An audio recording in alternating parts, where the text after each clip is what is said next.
Guys প্রথমে এর ভিডিওটা দেখো, তারপরে এর ফানি ফানি কমেন্ট পড়ে শোনাচ্ছি। চলো লেটস গো। বাড়িতে যদি সবজি না থাকে এই রেসিপিটা অবশ্যই ট্রাই করতে পারো। কোনো রকম ঝুটঝামেলা ছাড়া দারুণ একটা রেসিপি। যাই হোক, আজকে আমি বানাতে চলেছি নিমকির ঝোল। নিমকির ঝোল খেতে কিন্তু দারুণ সুস্বাদু যদি এই রেসিপিটা ফলো করো। প্রথমে তেলের মধ্যে পেঁয়াজ, রসুন, লঙ্কা দেবো, তারপরে এর মধ্যে টমেটো কুচি দিতে হবে। এরপরে নিমকিটা কষানোর পরে এর মধ্যে জল দিয়ে দেবো, আর ফুটিয়ে তৈরি হয়ে গেছে আমাদের নিমকির ঝোল। এটা চাইলে তোমরা শুধু খেতে পারো, আবার ভাত দিয়েও খেতে পারো। ভাত দিয়ে খেতে কিন্তু দারুণ লাগবে। সবার করো।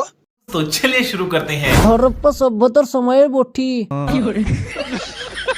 স্বাধীনতা সংগ্রামে ব্যবহৃত বটি। ভারত স্বাধীন হওয়ার আগেই ইংরেজরা এই বটি দিয়ে সবজি কাটতো। এই বটি নিয়ে সিরাজদুল্লার মা বিরিয়ানির মাংস কাটতো। এই বটির আঘাতেই ডাইনোসরের মৃত্যু হয়েছিল।